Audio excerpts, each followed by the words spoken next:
All right, Jim, a couple more questions before we get to our final topic. This was sent via the Cult of Cornette Facebook group by Aiden Barnhart. Oh, come on. What was it like doing live? Are you making these names up now? Charlie from Starkville, I could believe that was some goomer's name, but these... This is Aiden Barnhart. Names. Aiden Barnhart. Say it. I don't need to aid Barnhart. He can do it on his own. What was it like doing LiveWire in '96 with Vince, Stain, and P. Hay? I think he means Michael P.S. Hayes. It was the first thing I ever saw involving Jim and wrestling a few years ago, and it's what first got me into the cult. Oh, good Lord. You never think about that, do you? The idea that there are fans who discovered you on LiveWire? No, it's more like the fans who fucking fingered me on LiveWire. Yeah, that's him. That's the one. Let's not talk about you being fingered. Let's get back to this question here. That was the worst television show that the WWF has ever done. And for those of you who don't remember it, it was on USA, right? Yeah, in the morning. Saturday morning at like 10 o'clock, WWF Livewire, where we would be, go ahead. I was going to say, did it replace WWF Mania, the Todd Pettengill show? Something like that. Yeah.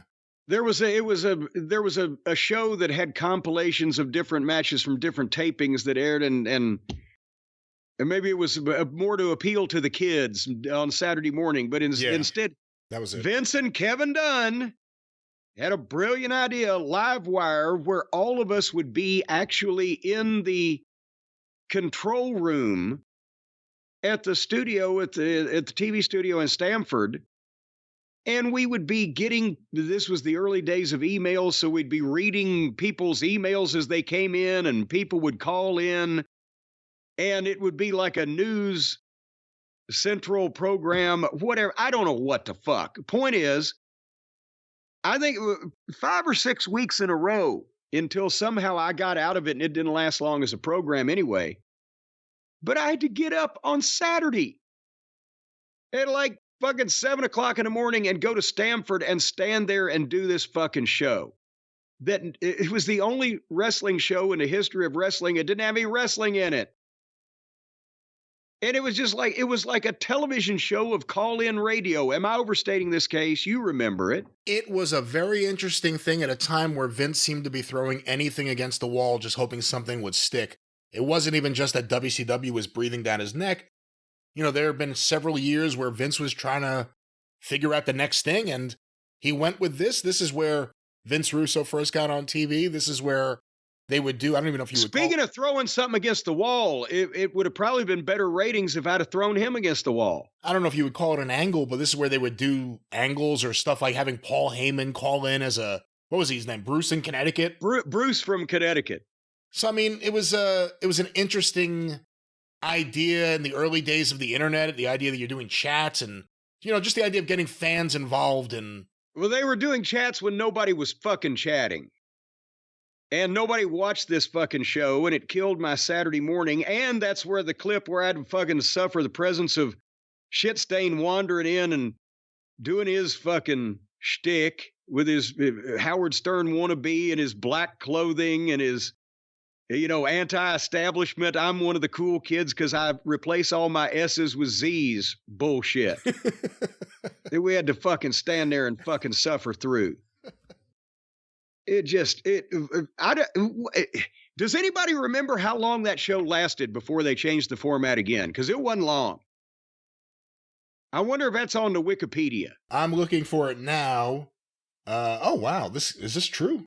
Hold on one second. The history of WWE's most bizarre show, according to Sportster. Did it last as long as they're saying here? That's what I want to see. According to this, it lasted until 2001. What? No, okay, wait a minute. That can't be right. When did they change the format? I'm not saying how long did they have a show called WWF Livewire, but how long was it that we were in that fucking studio? Hold on. It went off the air August 2001.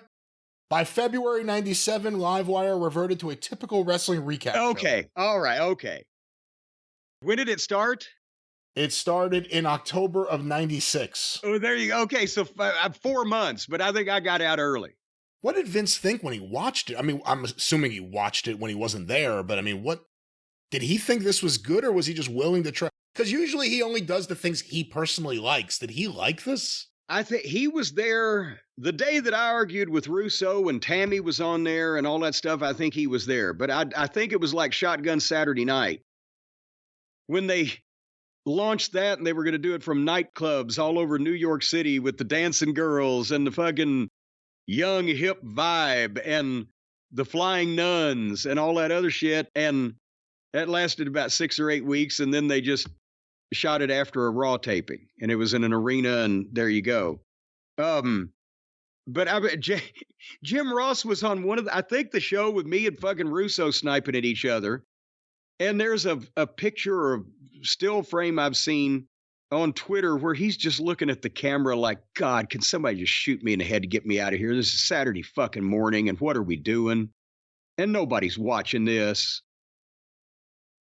But I say nobody was watching it, but I bet now, with the changing times, there was probably about as many people watching on Saturday morning on USA, us stand there and fucking talk to random fans and plants as there is watching Dynamite.